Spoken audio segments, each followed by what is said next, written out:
சிறப்பு நேர்காணலுக்கு வரவேற்கிறோம். நிகழ்ச்சியின் இன்றைய சிறப்பு விருந்தினர் விடுதலை சிறுத்தைகள் கட்சியின் தலைவர் திரு தொல் திருமாவளவன் அவர்கள்.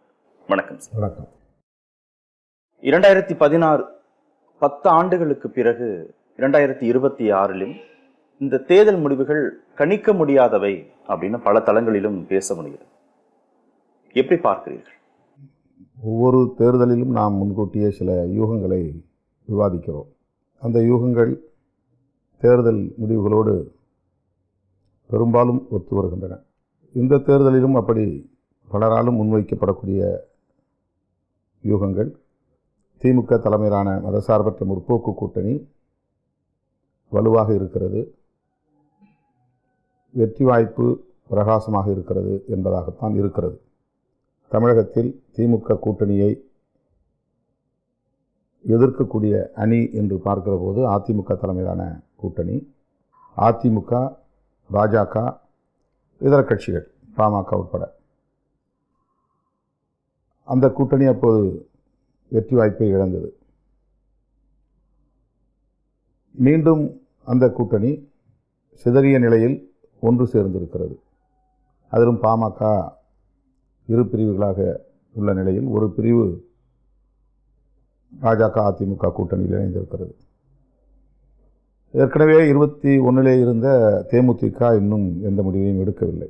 ஆக 2021 அதிமுக தலைமையிலான கூட்டணி இந்த தேர்தலில் அதே கட்டுக்கோப்போடு இல்லை, முழுமையாக இல்லை. ஆகவே இது திமுக தலைமையிலான மதசார்பற்ற முற்போக்கு கூட்டணிக்கு பெரிய சவாலாக இருக்காது என்று நம்புகிறோம். இந்த தேர்தலில் புதிதாக பேசப்படக்கூடிய ஒன்று விஜய் தலைமையிலான தமிழக வெற்றி கழகம். அவர் ஒரு திரைப்பட புகழ்பெற்ற கதாநாயகர். ஆகவே அவர் வெற்றி பெற்று விடுவார், முதலமைச்சராகி விடுவார் என்றெல்லாம் ஒரு தரப்பில் விவாதிக்கப்படுகிறது. என்னதான் திரைப்பட புகழ்பெற்ற கதாநாயகர்கள் கதாநாயகிகள் வந்தாலும் கூட எடுத்த எடுப்பிலேயே அவர்களால் ஆட்சியை கைப்பற்ற முடிந்ததில்லை. எம்ஜிஆராக இருந்தாலும் சரி, அவர் ஒரு நீண்ட நெடிய பயணம், திராவிட முன்னேற்றக் கழகத்தில் பல பொறுப்புகளை ஏற்று பணியாற்றியவர், அண்ணா கலைஞரோடு களத்திலே நின்றவர், அவருக்கு ஒரு அரசியல் அனுபவமும் இருந்தது. திமுகவிலிருந்து அவர் வெளியேறிய போது நீண்ட நெடிய அனுபவம் உள்ள பல தலைவர்கள் அவரோடு கைகோர்த்து நின்றார்கள். தேர்தலை சந்திக்கக்கூடிய கட்டமைப்பு வசதிகளை அவர்களால் எளிதாக உருவாக்க முடிந்தது. ஒவ்வொரு வாக்குச்சாவடிக்கும் வாக்குச்சாவடி முகவர்கள் உட்பட வாக்குச்சாவடி பணிக்குழு என அனைவரையும் அவர்களால் நியமிக்க முடிந்தது. இவற்றையெல்லாம் இன்றைக்கு விஜய் அவர்களின் கட்சியோடு ஒப்பிடுகிற போது அந்த தளத்தில் அவர்களால் அது உடனே சாத்தியப்படாத ஒன்று. தமிழகத்தில் உள்ள 68,000 வாக்குச்சாவடிகள், இப்போது 70,000 என்று சொல்லப்படுகிறது.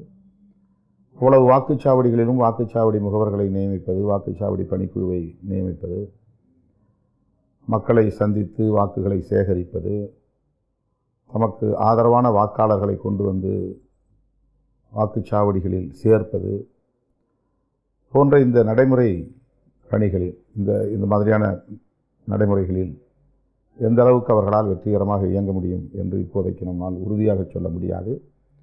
பெரும்பாலும் வாய்ப்பில்லை என்பதுதான். எனவே இந்த தேர்தலில் அதிமுக ஒரு வலுவான கூட்டணியாக இன்னும் உருவாகவில்லை என்பதும், நடிகர் விஜய் அவர்கள் இன்னும் முழுமையான ஒரு அரசியல் இயக்கமாக மாறவில்லை என்பதும் திமுக தலைமையிலான மதசார்பற்ற முற்போக்கு கூட்டணிக்கு சாதகமான சூழலையே தருகிறது. அப்படி ஒரு சூழல் இருக்கிறது என்று நான் நம்புகிறேன்.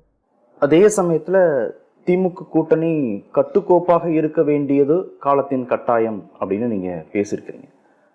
கட்டுக்கோப்பு குறைவாக இருப்பதாக திரு திருமாவளவன் நினைக்கிறாரா? காங்கிரஸ் கட்சியை சார்ந்த ஒரு சிலர் அண்மை காலமாக சமூக ஊடகங்களில் சில தகவல்களை பகிர்ந்து கொண்டார்கள். அப்படிப்பட்ட ஒரு நிலை கூட வேண்டாம் என்பது என்னுடைய கருத்து. திமுக அல்லது திமுக அரசு ஆகியவற்றின் மீது நமக்கு மாறுபட்ட கருத்துகள் இருக்கலாம், முரண்கள் இருக்கலாம்.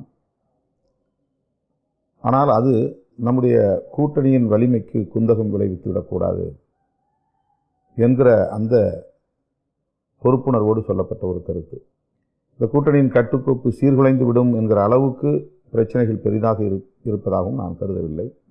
ஆனால் ஒரு சிறிய அளவில் கூட நாம் இடைவெளி கொடுக்கக்கூடாது என்பது என்னுடைய கருத்து. ஓட் டிரான்ஸ்ஃபர்ல ஏதாவது பிரச்சனை வரும் கூட்டணி கட்சிகளுக்குள்ள அப்படின்னு நினைக்கிறீங்களோ?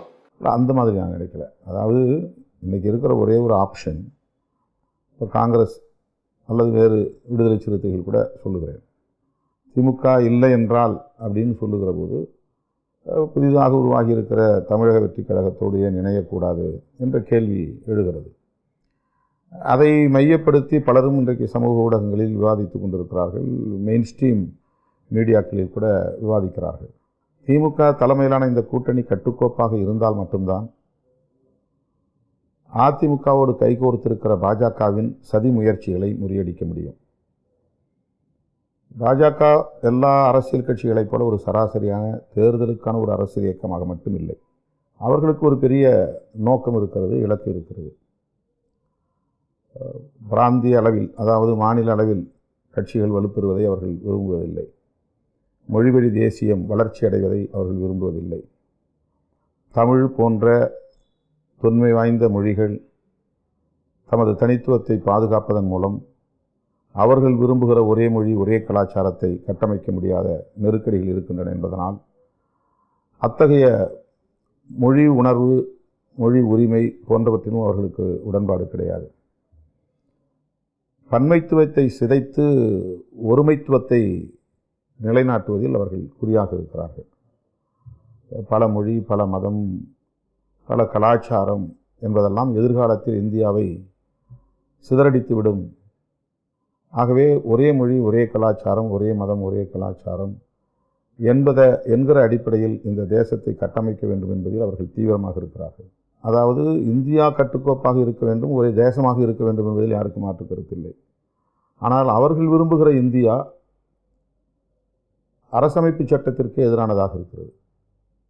அரசமைப்பு சட்டம் மதசார்பற்ற இந்தியாவை முன்மொழிகிறது, ஒரு சமத்துவ இந்தியாவை முன்மொழிகிறது. ஆனால் இவர்கள் அதிலிருந்து முற்றிலும் மாறுபட்டு மத அடிப்படையில் ஒரு தேசத்தை கட்டமைக்க வேண்டும், வர்ணாசிரம தர்ம முறைப்படி அல்லது மனு தர்ம முறைப்படி இங்கே ஏற்கனவே நிறுவப்பட்டிருக்கிற, நிலைப்படுத்தப்பட்டிருக்கிற இந்த சமூக கட்டமைப்பில் எந்த பாதிப்பும் நேர்ந்துவிடக்கூடாது, இந்த சோஷியல் ஆர்டர் என்பது அப்படியே பாதுகாக்கப்பட வேண்டும். அவர்களுடைய கொள்கை ஆசான்களான கோல்வாக்கர், ஹெட்கேவார் போன்றவர்கள் முன்மொழிந்த மதம் சார்ந்த இந்தியாவை கட்டமைப்பது, காலங்காலமாக நீடித்து கொண்டிருக்கிற அந்த சமூக கட்டமைப்பை பாதுகாக்க விரும்புவது, இதுதான் அவர்களின் இந்துத்துவா அஜெண்டா. அது இந்துயிசம் அல்ல, இந்துத்துவா. பாரதிய ஜனதா கட்சி முன்மொழிவது இரண்டுக்கும் பெரிய வேறுபாடு இருக்கிறது. சாதாரண இந்து மக்களின் நம்பிக்கை என்பது இந்து இசத்தோடு தொடர்புடையது.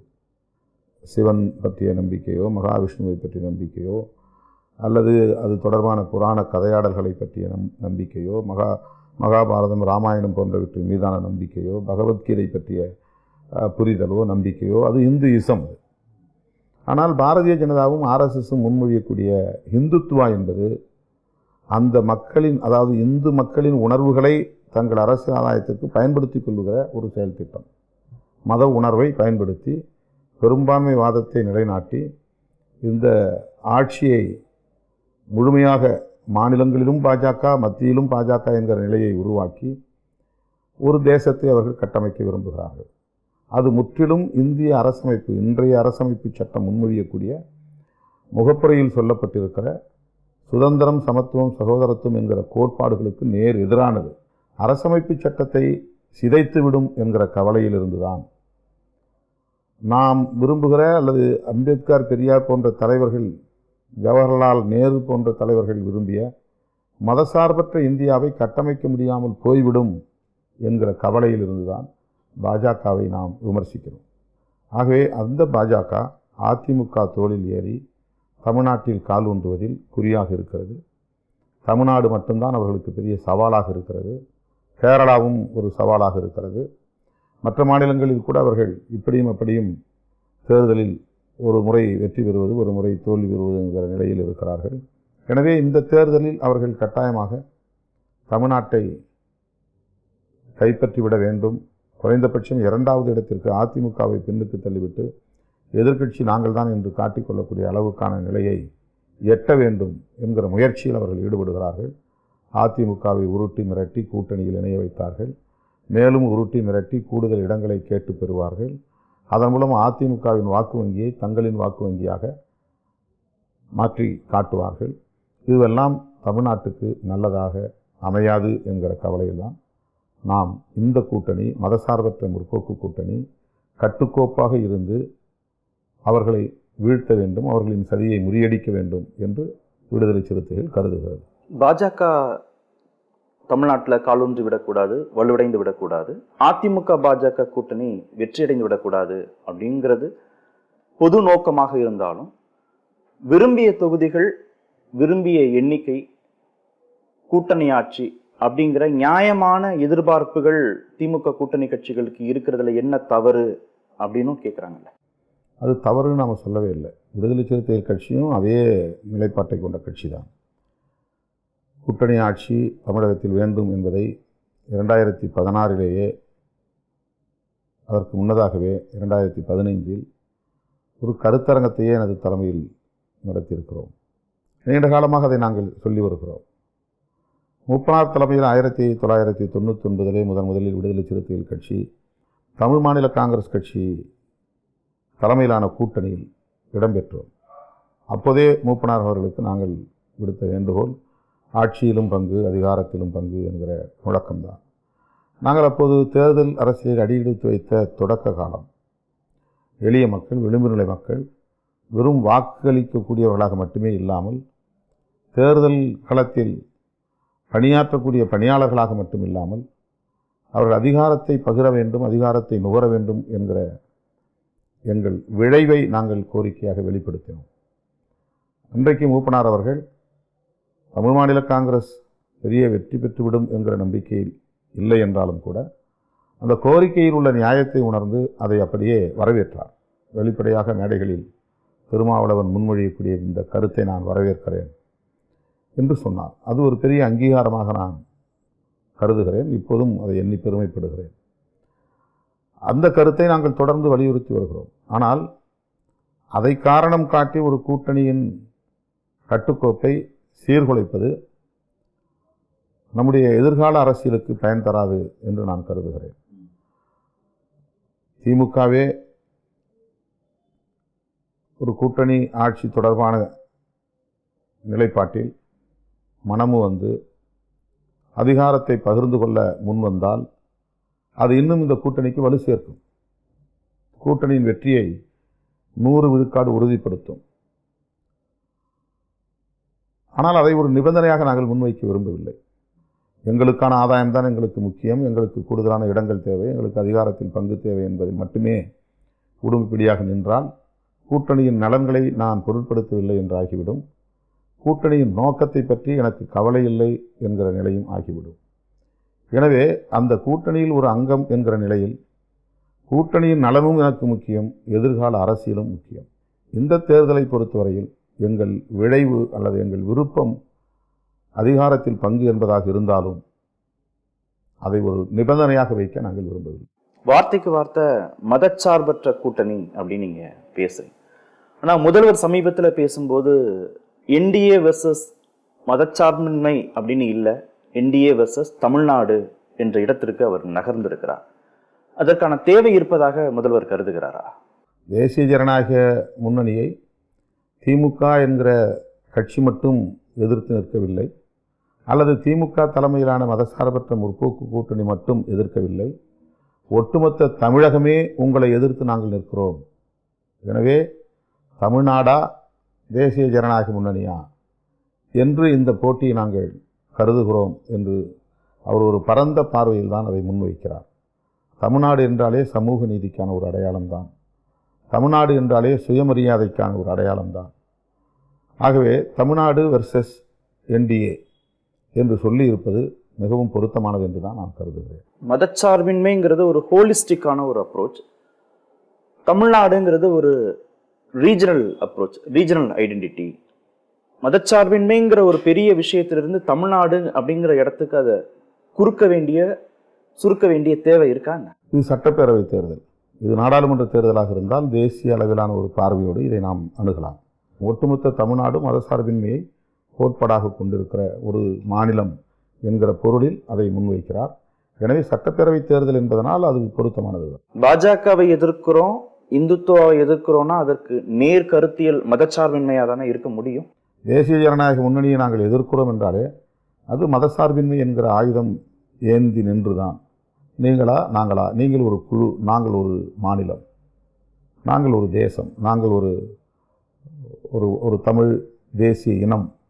ஆக ஒட்டுமொத்த தமிழ் தேசிய இனமும் சனாதன சக்திகளை எதிர்க்கும் என்கிற பொருளில் அவர் அதை முன்மொழிந்திருக்கிறார். இப்போ இந்த முறை நீங்கள் தமிழ் தேசியம் அப்படின்ற அடிப்படையிலேயே தமிழ்நாடு தேர்தலை அணுகலாம்னு முடிவு பண்ணியிருக்கீங்களா? தேர்தலை வெறும் அரசியல் ஆதாயத்திற்கானதாக மட்டுமே நாங்கள் கருதவில்லை. தேர்தல் அவ்வப்போது நாம் எந்த அளவுக்கு மக்களிடத்திலே செல்வாக்கு பெற்றிருக்கிறோம் என்பதை சோதித்து பார்ப்பதற்கான ஒரு களம், அவ்வளவுதான். ஆனால் நம்முடைய பணி என்பது தொடர்ந்து கொண்டே இருக்கும், பயணம் என்பது தொடர்ந்து கொண்டே இருக்கும். அது கருத்தியல் சார்ந்து இயங்கும். இன்றைக்கு தமிழ் தேசியம் என்பது எவ்வாறாக புரிந்து கொள்ளப்பட்டிருக்கிறது? திராவிடம் என்பது தமிழ் தேசியத்திற்கு எதிரானது என்ற ஒரு கருத்தை திரும்ப திரும்ப பலரும் முன்மொழிகிறார்கள். பெரியார் தான் திராவிடத்தின் அடையாளம் என்கிற நம்பிக்கையில் பெரியாரை சிதைத்தால் திராவிடம் என்கிற கருத்திலேயே சிதைத்துவிட முடியும், அதிலிருந்து தமிழ் தேசியம் வலிமை பெறும் என்று கருதுகிறார்கள். இது முற்றிலும் சனாதனம் சார்ந்த பார்வை அல்லது பார்ப்பனியம் சார்ந்த பார்வை. பெரியார் என்கிற அடையாளத்தை நொறுக்குவது பார்ப்பனியத்தின் முதல் இலக்கு தமிழ்நாட்டை பொறுத்தவரையில். பெரியார் எந்த இடத்திலும் ஒரு மொழி அபிமானியாகவோ அல்லது இன அபிமானியாகவோ அல்லது தேசப்பற்றாளனாகவோ தன்னை காட்டிக்கொண்டதில்லை. ஆகவே அவரை ஒரு மொழி அடையாளத்துக்குள்ளே சுருக்கி பார்ப்பது அறியாமை. அவருடைய ஒரே இலக்கு இங்கே சமத்துவம் இல்லை. அதற்கு காரணம் சனாதன கருத்தியல் தான். அது இங்கே பார்ப்பனியமாக வளர்ந்து நிற்கிறது. அந்த பார்ப்பனியத்தை வீழ்த்துவதன் மூலம்தான் சகோதரத்துவத்தை நிலைநாட்ட முடியும், சமத்துவத்தை நிலைநாட்ட முடியும் என்பதில் மிகுந்த நம்பிக்கை கொண்டவராக இருந்தார். அவருடைய ஒற்றை இலக்கு என்பது சாதி ஒழிப்பு தான். ஜாதிய கட்டமைப்பை என்றைக்கு நாம் ஒழிக்கிறோமோ அன்றைக்குத்தான் மக்களிடத்தில் சகோதரத்துவம் மலரும். அவரை போய் அவர் தெலுங்கர் அல்லது கன்னடர், அதனால்தான் அவர் திராவிடர் என்ற சொல்லை பயன்படுத்தி தமிழர்களின் உணர்வுகளை காயப்படுத்தி விட்டார். ஒரு உள்நோக்கம் கற்பிக்கிறார்கள். அவருக்கு எந்த உள்நோக்கமும் கிடையாது. திருக்குறளை உயர்த்தி பிடித்து திருக்குறள் மாநாடு நடத்தியவர், தமிழ் எழுத்துக்களுக்கு சீர்திருத்தம் வேண்டும் என்று அதை முன்மொழிந்தவர், தமிழ்நாடு தமிழருக்கே என்றெல்லாம் கூட குரல் எழுப்பியவர். அன்றைக்கு இலக்கிய தளத்தில் பணியாற்றியவர்களும் அரசியல் தளத்தில் பணியாற்றியவர்களும் பண்பாட்டு தளத்தில் பணியாற்றியவர்களும் ஒருமித்த கருத்தோடு பெரியாரை தமிழர் தலைவர் என்று ஏற்றுக்கொண்டார்கள். ஆகவே அன்றைக்கு இல்லாத ஒரு கருத்தை இன்றைக்கு திடீரென புதிதாக பெரியார் திட்டமிட்டே தமிழர் எழுச்சியை தடுத்து விட்டார், தமிழ் தேசிய எழுச்சியை தடுத்து விட்டார் என்று அவருடைய உழைப்புக்கும் அவருடைய ஈகத்திற்கும் களங்கம் விளைவிக்கக்கூடிய வகையில் ஒரு உள்நோக்கம் கற்பிப்பது அப்பட்டமான பார்ப்பனிய சிந்தனை. அது ஏனென்றால் பார்ப்பனியத்தை உயர்த்தி பிடிக்கிறவர்கள் தான் பெரியார் என்கிற பிம்பத்தை அடித்து நொறுக்க வேண்டும் என்பதில் தொடக்க காலத்திலிருந்து தீவிரமாக இருக்கிறார்கள். அவர்கள் பேசுகிற அதே அரசியலை இன்றைக்கு தமிழ் தேசியம் என்கிற பெயரால் பேசுகிறார்கள். தமிழ்நாடு தனிநாடாக வேண்டும் என்பதுதான் உண்மையான தமிழ் தேசியத்தின் அடிப்படை. ஒரு தேசம் உருவானால்தானே தேசியம். அப்போ தேசியவாதத்தை, தமிழ் தேசியவாதத்தை நாம் முன்மொழிகிற போது தமிழ் தேசம் என்கிற நிலப்பரப்பு தனித்து இயங்கக்கூடிய இறையாண்மை கொண்ட ஒரு நிலப்பரப்பாக அது அடையாளப்படுத்தப்பட வேண்டும் என்பதில் தானே குறியாக இருக்க வேண்டும். நாம் கான்ஸ்டிடியூஷனை ஏற்றுக்கொள்கிறோம், தேர்தலில் நிற்கிறோம், நாடாளுமன்ற ஜனநாயகத்தை ஏற்றுக்கொள்கிறோம், தேர்தல் ஆணையத்தால் அங்கீகரிக்கப்பட்ட கட்சி என்று பெருமை கொள்கிறோம். இவளையும் பேசிக்கொண்டே தெலுங்கும் கன்னடமும் தான் தமிழ் தேசியத்தின் எதிரி என்று பேசுவது அப்படியே மடைமாற்றம் செய்வது. டெல்லி ஆதிக்கத்திற்கு எதிராக தான் முதல்வர் பயன்படுத்தக்கூடிய தமிழ்நாடுங்கிற வார்த்தையையும் திருமாவளவன் பயன்படுத்தக்கூடிய தமிழ் தேசியங்கிற வார்த்தையும் புரிஞ்சுக்கணுமா? டெல்லி ஆதிக்கம் அப்படிங்கிறது ஒரு கட்சியின் ஆதிக்கங்கிற பொருள் அல்ல, ஒரு பிஜேபி அப்படிங்கிற பொருள் அல்ல. அது ஒரு ஒட்டுமொத்த இந்தியாவை, மொழிவழி அடையாளங்கள் இல்லாத இந்தியாவை உருவாக்க நினைக்கிற ஆதிக்க சக்திகளை எதிர்ப்பது. பிராந்தியவாதம் என்று மொழி உணர்வுகளை கொச்சைப்படுத்துகிறவர்களை எதிர்க்கிற அரசியல் இது. இந்தி பேசக்கூடியவர்களை அல்லது இந்தியாவை ஆளக்கூடியவர்களை, ஒரே இந்தியாவை கட்டமைக்க வேண்டும் என்று துடிப்பவர்களை அடையாளப்படுத்தாமல், எதிர்க்காமல், அவர்களை அம்பலப்படுத்தாமல், அவர்களுக்கு எதிராக மக்களை அணிதிரட்டாமல், நம்மோடு நம்மை போலவே வாழ்ந்து கொண்டிருக்கிற தெலுங்கர்களை தங்களின் அந்நியர்களாக காட்டுவது, கன்னடர்களை அந்நியர்களாக காட்டுவது, பெரியாரையே கலங்கப்படுத்த முயற்சிப்பது, இது அப்பட்டமான பார்ப்பனிய சிந்தனை. ஆகவே இது தமிழ் தேசியம் கிடையாது. இது பார்ப்பனர்களால் முன்மொழியப்பட்ட ஒரு போலி தேசியவாதம். இது அதனால்தான் விடுதலை சிறுத்தைகள் கட்சியின் சார்பில் உண்மையான தமிழ் தேசியத்தை உயர்த்தி பிடிக்கக்கூடிய வகையில் இந்த அரசமைப்பை எதிர்த்து சனாதன சக்திகள் செய்து வருகிற சூழ்ச்சிகளை முறியடிக்கக்கூடிய வகையில் தமிழ் தேசிய எழுச்சி மாநாடு நடத்துவது என்று நாங்கள் முடிவு செய்திருக்கிறோம். திமுகவுடைய 5 ஆண்டு கால ஆட்சி எடை போட்டு மக்கள் வாக்களிக்கக்கூடிய தேர்தல். ஆனால் இந்தி எதிர்ப்பு, இந்துத்துவா எதிர்ப்பு, பாஜக எதிர்ப்பு என்ற அடிப்படையிலேயே மீண்டும் இந்த தேர்தலை கட்டமைப்பதற்கு திமுகவும் கூட்டணி கட்சிகளும் முயற்சிக்கிறார்கள் அப்படிங்கிறதுக்கு நீங்க சொல்லக்கூடிய கருத்து வலு சேர்த்துறாதா? அதுதான உண்மையும் கூட. அதுக்காக தான் இவ்வளவு தூரம் முயற்சி எடுக்கும். இப்போ அதிமுக எங்களுக்கு ஒரு எதிரி என்று நாங்கள் இந்த அரசியலை செய்துவிட முடியும். ஏன்னா அவங்க தான் உண்மையான எதிர்க்கட்சியாக, வலுவான ஒரு எதிர்க்கட்சியாக, மக்களால் தேர்ந்தெடுக்கப்பட்ட ஒரு எதிர்க்கட்சியாக தமிழகத்தில் இருக்கிறார்கள். ஒப்பீட்டளவிலே பாஜக ஒன்றும் கிடையாது. இங்கே அதிமுக கூட்டணியில் இருந்ததனால் ஒரு வளர்ச்சி அடைந்த ஒரு அடையாளத்தை அவர்கள் பெற்றிருக்கிறார்கள். மற்றபடி அவர்கள் தனித்து வளர்ந்து இங்கே ஒரு சக்தியாக நிற்கவில்லை. பாஜக ஏடிஎம்கேக்கும் அதிமுகவுக்கும் ஒரு த்ரெட்டாக, ஒரு அச்சுறுத்தலாக இருக்கிறது. திமுக உள்ளிட்ட அந்த கூட்டணி கட்சிகளுக்கும் ஒரு அச்சுறுத்தலாக இருக்கிறது.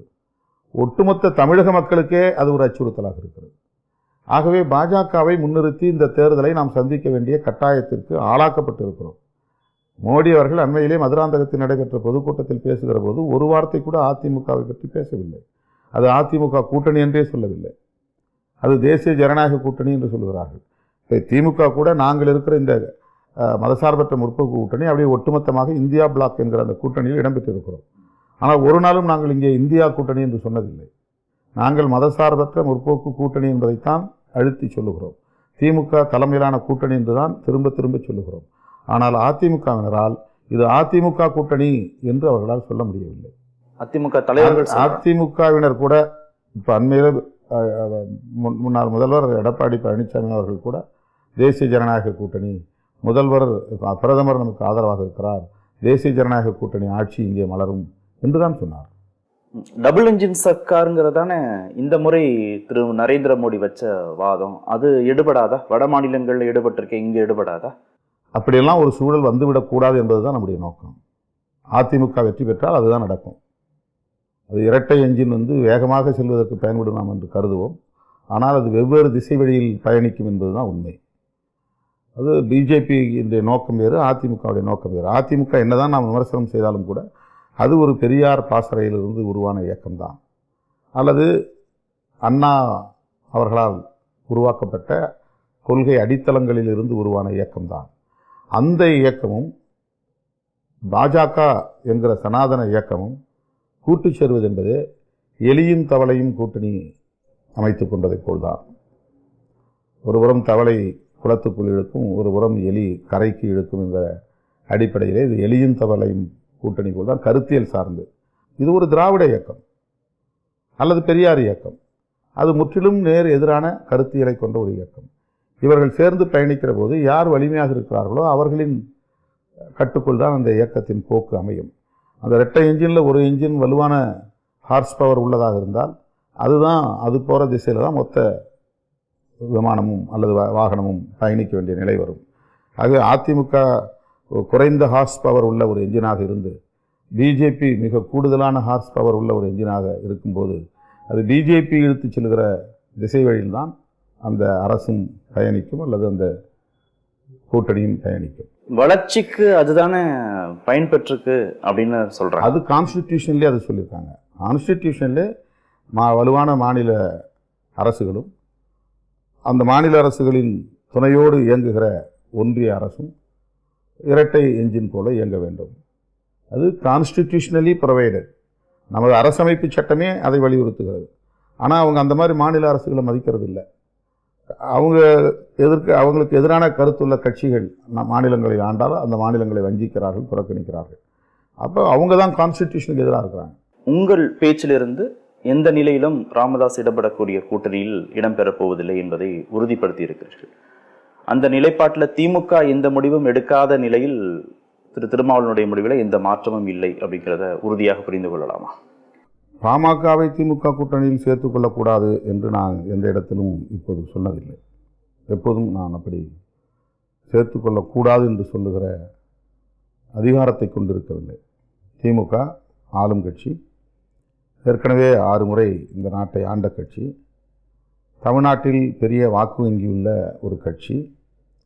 அந்த கட்சிக்கு நீங்கள் இந்த கட்சியை சேருங்கள் அல்லது சேர்க்கக்கூடாது என்றெல்லாம் சொல்லக்கூடிய அளவுக்கு எனக்கு எந்த முகாந்திரமும் இல்லை.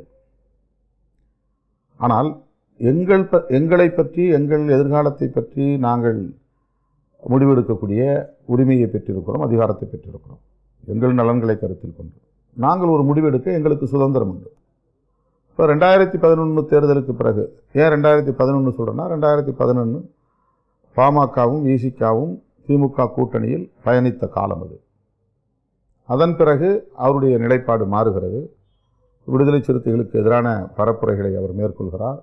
குறிப்பாக எனக்கு எதிரான அவதூறுகளையும் திட்டமிட்டு அவர் பரப்பினார்.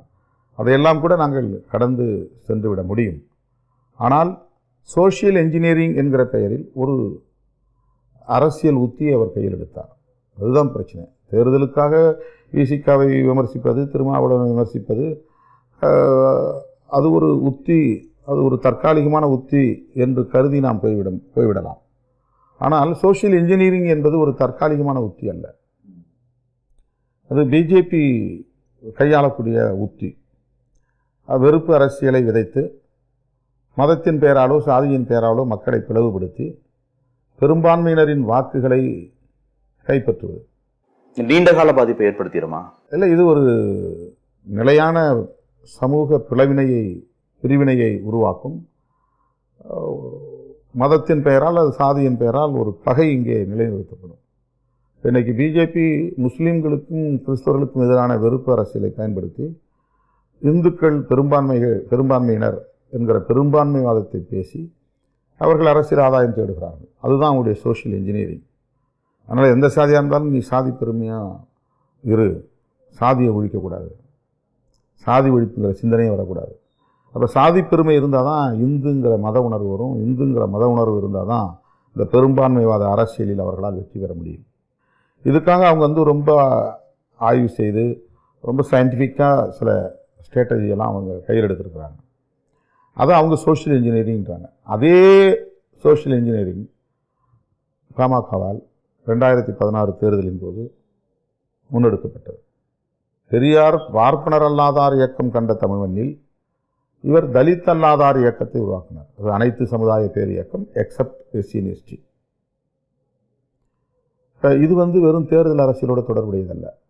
தேர்தல் அரசியலுக்கும் பயன்படும். ஒரு நீண்ட நெடிய வெறுப்பு அரசியலை வலுப்படுத்திவிடும். அவ்வளோ பெரிய ஒரு எஃபெக்ட் அது உருவாக்கும். ஒரு டெம்பரரியான ஸ்ட்ராட்டஜி அல்லது இந்த தேர்தலுக்கு இந்த உத்தியை பயன்படுத்துகிறோம், நம்ம வாக்குகளை பெற்றோம் அப்படிங்கிற மாதிரி எடுக்கிற ஒரு எதிர்ப்பு அரசியல் அல்ல. இது வெறுப்பு அரசியல். அவங்க மதத்தின் அடிப்படையில் வெறுப்பு அரசியலை சிறுபான்மையினருக்கு எதிராக பரப்புனாங்க. இவங்க சாதியின் அடிப்படையில் வெறுப்பு அரசியலை தலித்துகளுக்கு எதிராக பரப்புனாங்க. அந்த சோஷியல் இன்ஜினியரிங் என்கிற அந்த உத்தியை கையாண்ட காரணத்தினால் நாங்கள் தெளிவான ஒரு முடிவுக்கு வந்தோம். இந்த மாதிரி சோஷியல் இன்ஜினியரிங் என்கிற பெயரால் சமூகங்களுக்கு இடையில் வெறுப்பை விதைத்து பிரிவினையை உண்டு பண்ணக்கூடிய, நிலையான பகையை வளர்க்கக்கூடிய இந்த 2 கட்சிகளோடு எந்த காலத்திலும் நாங்கள் தேர்தல் கூட்டணி வைத்துக்கொள்ள மாட்டோம், இந்த கட்சிகள் இடம்பெறக்கூடிய அணியிலும் இடம்பெற மாட்டோம் என்ற ஒரு முடிவை நாங்கள் ஏற்கனவே எடுத்துவிட்டோம். இன்றைக்கு நேற்றுக்கு எடுக்கவில்லை. அந்த முடிவை எடுக்கிற சுதந்திரமும் உரிமையும் அதிகாரமும் எங்களுக்கு இருக்கிறது. ஆனால் திமுகவுக்கு அழுத்தம் கொடுக்க நாங்கள் ஒருபோதும் விரும்பவில்லை.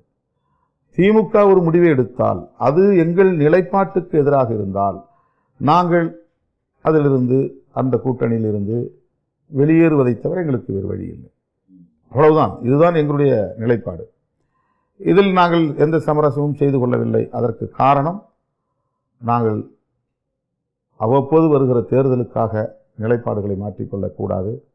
நம்முடைய கருத்தியல் சார்ந்த பயணத்தில் நம்பகத்தன்மையை வளர்த்தெடுக்க வேண்டும். அந்த நம்பகத்தன்மையை பாதுகாக்க வேண்டும்.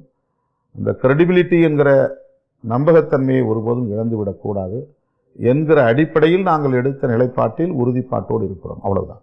சமீபத்தில் பாமக நிகழ்ச்சியில் திரு ராமதாஸ் முன்பாகவே திரு அன்புமணியை ஆர்எஸ்எஸோட கைக்கூலி அப்படின்னு விமர்சிக்கிறார்கள். அப்போ அவங்க பாஜகவையும் நீங்கள் பார்க்கிற பார்வையிலேயே அணுகுகிறார்கள், புரிந்து கொள்கிறார்கள் அப்படின்னு எடுத்துக்கொள்ள முடியாதா?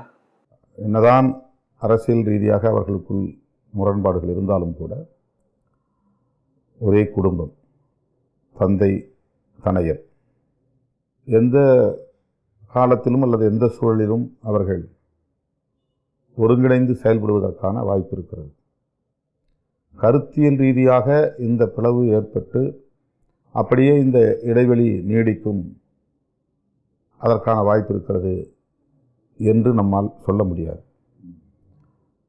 இந்த சூழலில் அவர் அன்புமணி அவர்களை ஆர்எஸ்எஸோடு இணைத்து பேசுகிறார் என்றால் அந்த இடத்திற்கு அவர் போவதற்கு வழிகாட்டியது யார்? அவருக்கு அந்த சக்திகளோடு தொடர்பை ஏற்படுத்தியது யார்? அந்த அரசியலை பேசுவதற்கு அவருக்கு கற்றுக் கொடுத்தது யார் என்கிற கேள்வி எழுகிறது. முழுக்க முழுக்க தந்தையிடம் கற்றுக்கொண்டவர். இந்த முரண்களை வைத்துக்கொண்டு நாம் ஒரு உறுதியான முடிவுக்கு வர முடியாது. அவர்கள் பிளவுபட்டு நிற்கிறார்கள். அதை நாம் ஒரு வாய்ப்பாக பயன்படுத்தி குளிர்காயலாம் என்கிற அரசியல் எங்களுக்கு இல்லை. அதில் எங்களுக்கு உடன்பாடு இல்லை. அவர்கள் ஒருங்கிணைய வேண்டும், ஒற்றுமையாக இருக்க வேண்டும் என்கிற விளைவை நான் தன்னியல்பாக முன் வைத்தேன். என்னதான் இருந்தாலும் அவர் தந்தை, அவருடைய சொல்லை மீறி செயல்படுவது ஏற்புடையது அல்ல என்கிற அடிப்படையில் என்னுடைய கருத்தை நான் ஏற்கனவே பதிவு செய்திருக்கிறேன். பாமக என்கிற அந்த இயக்கத்தை இன்றைக்கும் நான் ஒரு சமூக நீதி இயக்கமாக, பல முரண்பாடுகள் இருந்தாலும், தனிப்பட்ட முறையில் முரண்பாடுகள் இருந்தாலும், அதுவும் சமூக நீதியை முன்மொழிந்து பெரியாரை உயர்த்தி பிடித்த, அம்பேத்கரை உயர்த்தி பிடித்த, ஏன் மார்க்ஸையும் உயர்த்தி பிடித்த ஒரு அரசியல் இயக்கம் என்கிற நிலையில் அது சிதறக்கூடாது, ஒன்றுபட்டு இயங்க வேண்டும் என்ற விளைவை நான் என்னுடைய கருத்தாக பதிவு செய்ய விரும்புகிறேன். நீங்கள் எதிர்பார்ப்பது தந்தை மகன் என்ற உறவு அடிப்படையில் சேரணும் அப்படின்னு எதிர்பார்க்கிறீங்களா? அரசியல் அடிப்படையிலான இணைப்பாக இது இருக்கணும் அப்படின்னு எதிர்பார்க்கிறீங்க? அதாவது ஒன்றுபட்ட பாமகவாக இருந்தால்தான் அதனுடைய வலிமை குன்றாமல் இருக்கும். தேர்தலுக்காக சொல்லவில்லை, அவர்களும் சமூக நீதிக்காக போராடியவர்கள், போராடுகிறவர்கள், போராடக்கூடியவர்கள். எனவே கருத்தியல் அடிப்படையில் அவர்கள் இணைந்து இயங்குவதுதான் நல்லது என்று நான் கருதுகிறேன். பாமக வலிமை பெறுவது பட்டியல் சமூகத்திற்கு எதிரான சூழலை மீண்டும் கெட்டித்தன்மை உடையதாக மாத்திராதா? அவங்க ஆர்எஸ்எஸ் அரசியலை பேசினால், சோஷியல் இன்ஜினியரிங்கை பேசினால், அதில் அவர்கள் உறுதியாக இருந்தால் நிச்சயம் பட்டியல் சமூகத்திற்கு எதிராகத்தான் போகும். ஆனால் அவர் இடைப்பட்ட காலத்தில் அந்த சாலை மறியல் போராட்டத்தின் போது நடந்த வன்முறைகளுக்கு பிறகு பட்டியல் இனத்தவரோடு சகோதரத்துவமாக, இணக்கமாக பயணிக்க வேண்டும் என்று விரும்பி அம்பேத்கர் சிலைகளை திறந்தார், நீல வண்ணத்தை கொடியில் இணைத்தார், பட்டியல் சமூகத்தினரோடு ஒற்றுமை மாநாடு நடத்தினார், அந்நியர் ஆதிதிராவிடர் ஒற்றுமை மாநாடுகளை நடத்தினார். ஒரு பட்டியல் சமூகத்தவரை தொடர்ந்து கட்சியின் பொதுச் செயலாளராகவே, நிரந்தர பொதுச் செயலாளராகவே நியமிப்பது என்கிற நிலைப்பாடுகளை எடுத்தார். இதுபோன்ற ஒரு முற்போக்கான நிலைப்பாடுகளை எடுத்த காலம் உண்டு, பயணித்த காலம் உண்டு, பணியாற்றிய காலம் உண்டு. ஆகவே அவர்கள் முற்றாக முழுமையாக ஒரு சாதிவெறி இயக்கமாக மாறிவிடாமல் ஒரு புரட்சிகர திசை வழியில் பயணிக்கிற ஒரு சமூக நீதி இயக்கமாக தங்களை அடையாளப்படுத்தி கொண்ட காலம் இல்லாமல் இல்லை, அந்த களம் இல்லாமல் இல்லை. ஆக அந்த புரிதலோடு அவர்களோடு பயணித்த காலத்தை எண்ணி பார்க்கிறேன். வன்னியர் சங்க கொடியை திருமாவளவன் ஏற்ற வேண்டும் என்று அவர்கள் விரும்பிய போது சமூக நல்லிணக்கத்திற்கு அது ஏதுவானது என்கிற அடிப்படையில் என்னை அழைத்து ஏற்ற வைத்தார்கள். அப்போது நான் அந்த கொடியை தஞ்சை பகுதியில் ஏற்றி வைத்தேன். அப்போது வெளிப்படையாக மருத்துவர் ராமதாஸ் அவர்கள் பேசினார். தம்பி திருமாவளவன் பாமக கொடியை ஏற்றியிருந்தால் கூட நான் அவ்வளவு மகிழ்ச்சி அடைந்திருக்க மாட்டேன். வன்னியர் சங்க கொடியை ஏற்றினார், நான் விசிக கொடியை ஏற்றிருக்கிறேன். இதுதான் உண்மையான சமூக நல்லிணக்கம், நான் பெருமைப்படுகிறேன் என்று வெளிப்படையாக அவர் பேசிய காலமும் உண்டு. அப்படிப்பட்ட அந்த இயக்கம் மறுபடியும் அதே திசை வழியில் பயணிக்க வேண்டும், பட்டியல் சமூகத்தினரோடு இணக்கமாக இயங்க வேண்டும் என்கிற எதிர்பார்ப்போடு இந்த கருத்துக்களை நான் நீங்கள் திரு விஜயையும் திரு சீமானையும் RSS பெற்றெடுத்த பிள்ளைகள் அப்படின்னு விமர்சிச்சிங்க. திரு ராமதாஸ் தான் பெற்ற பிள்ளையவே RSS கைக்கூலி அப்படின்னு விமர்சிக்கிறார். மனமாற்றம் வந்திருப்பதாக நினைக்கிறீங்களா, நம்புறீங்களா ராமதாஸ் கிட்ட? அடிப்படையில் அவர்கள் பாஜக அரசியலோடு இனி பயணிக்க மாட்டார்கள் என்கிற ஒரு சூழல் உருவாகும் போதுதான் நாம் இதிலே தெளிவான ஒரு நிலைப்பாட்டை எடுக்க முடியும். சோஷியல் இன்ஜினியரிங் என்கிற நிலைப்பாட்டை அவர் எடுத்த காலத்திலிருந்து நாங்கள் இந்த நிலைப்பாட்டை எடுக்க வேண்டிய ஒரு நிர்பந்தத்திற்கு ஆளானோம். கருத்தியல் அடிப்படையிலேயே அவர்கள் RSS உளநிலையோடு இணங்கி போகிற நிலைப்பாட்டை எடுத்த பிறகுதான் இந்த சோஷியல் இன்ஜினியரிங் அவரே பயன்படுத்திய சொல்லாடல் அது. அவருடைய பேட்டியே இந்து பத்திரிகையில் சேலம் பதிப்பில் வெளிவந்த காலம் அது.